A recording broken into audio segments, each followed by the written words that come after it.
Hi friends, welcome to ஆறுக்கலை சமையல். ஆறுக்கலை சமையல் இன்றைக்கி என்ன பார்க்க போகிறோம் அப்படின்னா வாழைக்காய் வறுவல். வாழைக்காய் வறுவல் என்னம்மா ஸ்பெஷல் அப்படின்னு நினைக்காதீங்க. ஒவ்வொருத்தரும் ஒவ்வொரு விதமாக வாழைக்காய் வறுவல் செய்வாங்க. சுபா அவுட்டு ஸ்டைலில் சுபா செஞ்சு காமிச்சிருக்கேன். உங்களுக்கு பிடிச்சிருந்துச்சுன்னா இந்த மாதிரி வாழைக்காய் வறுவல் செஞ்சு சாப்பிட்டு பாருங்கள். அதுக்கு உங்கள் வீட்டுக்கு எத்தனை வாழைக்காய் தேவையோ அத்தனை வாழைக்காய் எடுத்துக்கோங்க. நான் 2 வாழைக்காய் இருந்துச்சு, அந்த 2 வாழைக்காய் எடுத்துக்கிட்டேன். அந்த காம்பு பகுதியில் கட் பண்ணி இழுத்தோம்னா அந்த பக்கம் கொஞ்சம் நாரை பிச்சிடலாம். தலைப்பகுதியில் கொஞ்சம் கட் பண்ணி இழுத்தோம்னா அந்த பக்கம் கொஞ்சம் நாரை பிச்சிடலாம்.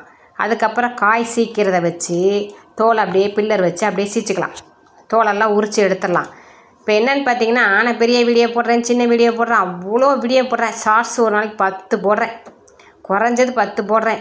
முடியாத பட்சத்துக்கு ஒரு 7-6 போட்டுறேன். அவ்வளவும் போட்டு யூஸ் இல்லை. ஒரு வீடியோ போட்டால் தான் உனக்கு யூஸு, ஏன் இத்தனை வீடியோ போடுற அப்படின்னு சொல்கிறாங்க. இத்தனை வீடியோ போட்டே எனக்கு யூஸ் இல்லைங்க. இல்லை, ஒரு வீடியோ போட்டால் என்னை கண்டுக்கவே மாட்டீங்களா யாரும். 80,000 சப்ஸ்கிரைபர் வந்துட்டீங்க. டேப்பா, எல்லாம் நினச்சி கூட பார்க்காமல. ஆனால் 4 வருஷம் உழைப்பு அதில் போட்டிருக்கேன். 5ஆவது வருஷம் ஆரம்பித்து போய்கிட்டே இருக்குது. சரியா? 80,000 பேரை சம்பாதிக்கிறதுக்கு 4 வருஷம் ஆகிருக்கு. இன்னும் மானிட்டேஷன் ஆகவே இல்லை. அது ஆகிற ஸ்டேஜில் இருக்குது. அதுக்கெல்லாம் நீங்கள் மனசு வச்சிங்கன்னா 1 லட்சம் சப்ஸ்கிரைபரையும் வின் பண்ணி சில்வர் பட்டன் வாங்கிடலாம். மானிட்டேஷன் ஆகிடுச்சுன்னா அந்த வீடியோவையும் போட்டுருவேன்.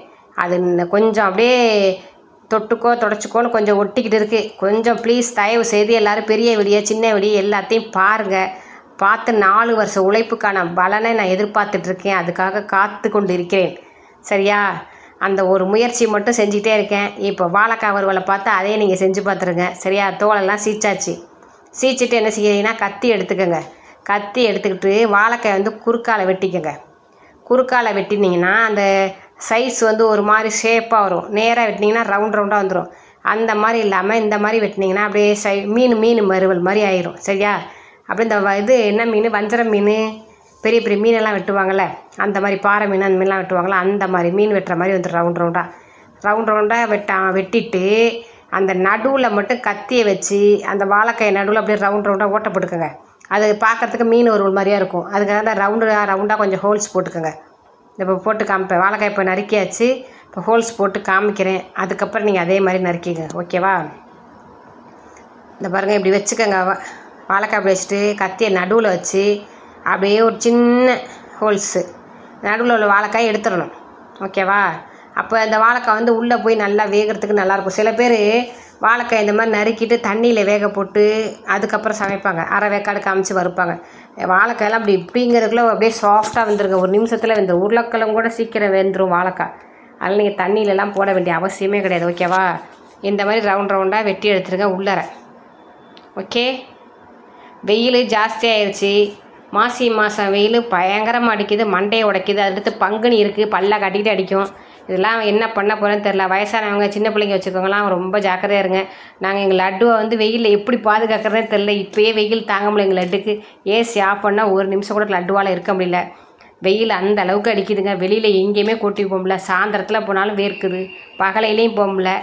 என்ன செய்ய போகிறேன்னே தெரியல. ஒரு வழியாக எல்லா வாழைக்காயும் கட் பண்ணியாச்சு. இந்த மாதிரி ரவுண்டாக கட் பண்ணிக்கோங்க. கட் பண்ணி ஒரு பாத்திரத்தில் சேர்த்தாச்சு. சேர்த்துட்டு இப்போ என்னென்ன மசாலா போட போகிறோம் அப்படின்னு பார்த்தீங்கன்னா, என்னென்ன மசாலா அப்படின்னிங்கன்னா, வாழைக்காய் எல்லாத்தையும் சேர்த்ததுக்கப்புறம் மசாலா வந்து மிளகாய்த்தூள், காரத்துக்கு தகுந்த மாதிரி வாழைக்காய்க்கு தகுந்த மாதிரி மிளகாய்த்தூள் சேர்த்துக்கோங்க. கரம் மசாலா சேர்த்துங்க, மல்லித்தூள் சேர்த்துங்க, மஞ்சத்தூள் சேர்த்துங்க.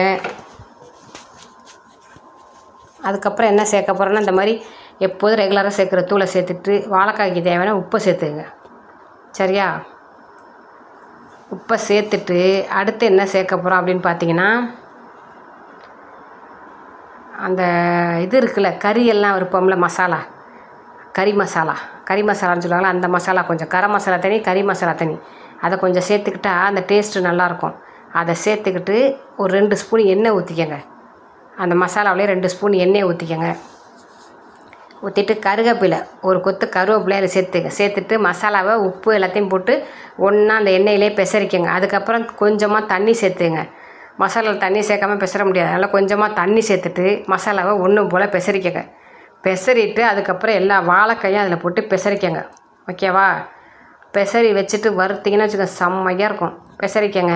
வெயில் ஜாஸ்தி ஆயிடுச்சு. மோர் குடிங்க. தண்ணியாக இருக்கிற ஐட்டம் எல்லாமே சாப்பிடுங்க. ஐஸ்கிரீமெல்லாம் வந்து தொண்டை கட்டிக்கும், அது வந்து கூலிங்னு சொல்லிட்டு சாப்பிட்றாங்க. அதெல்லாம் சாப்பிடாதீங்க. ஃப்ரிட்ஜில் ஐஸ் வாட்டர் வச்சு கண்டிப்பாக குடிக்காதீங்க. ஓகேவா? கூழ் சாப்பிடுங்க. கூழ் அங்கே இங்கே விற்கிறாங்க, தட்டு வண்டியில், தள்ளு வண்டியில், எங்கே பார்த்தாலும் கூழ் காய்ச்சி விற்கிறாங்க, இளநீர் விற்கிறாங்க, வெள்ளரிக்காய் விற்கிறாங்க, நொங்கு விற்கிறாங்க. இந்த மாதிரி வெயிலுக்குள்ள ஐட்டம்லாம் வாங்கி சாப்பிடுங்க. வெயில் இன்னும் 2 மாதம் இருக்குது. முழுசாக 2 மாதத்துக்கு கொளுத்துன்னு எடுக்க போகுது. என்ன செய்ய போகிறேன்னு தெரில. வாழைக்காவை பெசரி வச்சாச்சு, கேஸ் ஆன் பண்ணி தோசைக்கல் வச்சாச்சு. வழக்கமாக சப்பாத்தி சுடுற தோசைக்கல், மீன் வறுக்கிற தோசைக்கல் இப்போ வாழைக்காய் வறுக்க யூஸ் ஆகுது. அதில் ஆயிலை ஊற்றிட்டு வாழைக்காயை எடுத்து அப்படியே படுக்க வச்சிட வேண்டியதான். ஃபுல்லாக பரப்பி போட்டிருக்கேன். தோசைக்கல் ஃபுல்லாக பரப்பி போட்டுட்டு அடுப்பை சிம்லேயே வச்சுட்டு கொஞ்சம் வெந்ததுக்கப்புறம் இப்படிக்கா ஒரு பெரட்டு, அப்படிக்கா ஒரு பெரட்டு. ஓகேவா? அந்த மாதிரி பெரட்டி விட்டுட்டோன்னு வச்சுக்கோங்க, சூப்பராக இருக்கும். இந்த மாதிரி வாழைக்காய் வறுத்து சாம்பார், தயிர் சாதம், அந்த கிளறு சாதத்துக்கெலாம் வச்சு சாப்பிட்டோம்னா செம்ம டேஸ்ட்டாக இருக்கும். மேலே ஒரு 4-5 கருவேப்பிலையை அப்படியே தூவி விட்டுருங்க. தூவி விட்டுட்டு திருப்பி விட்ருங்க. இப்போ வாழைக்காயை அவ்வளோதான். அந்த பக்கம் வெந்துட்டாங்க. இப்போ இந்த பக்கம் அடுப்பு வந்து சிம்லேயே வச்சுட்டு கொஞ்சோண்டு எண்ணெய் தான் ஊற்றிருக்கோம். வாழைக்காயில் ஏற்கனவே கொஞ்சம் எண்ணெய் ஊற்றுறோமா, அந்த எண்ணெயிலே கொஞ்சம் அடுப்பு மட்டும் சிம்லேயே வச்சு சமைச்சோம்னா சூப்பராக இருக்கும். நம்ம வந்து அன்போடு சமைச்சு அக்கறையோடு சமைச்சு பரிமாறணும்னு வச்சுக்கோங்களேன், அந்த நல்லா இல்லாத சாப்பாடு கூட அவங்களுக்கு நல்லா இருக்குது, டேஸ்ட்டாக இருக்குதுன்னு சாப்பிடுவாங்க. சில பேர் சமைச்சு கடமைக்கு அப்படின்னு வச்சுருவாங்க. சாப்பிட்றவங்களுக்கு இந்தா சாப்பிட்டு போ அப்படின்னு சொல்லி வைப்பாங்க. அது மாதிரினா அவங்களுக்கு சாப்பிட இன்ட்ரெஸ்ட்டே போயிடும்.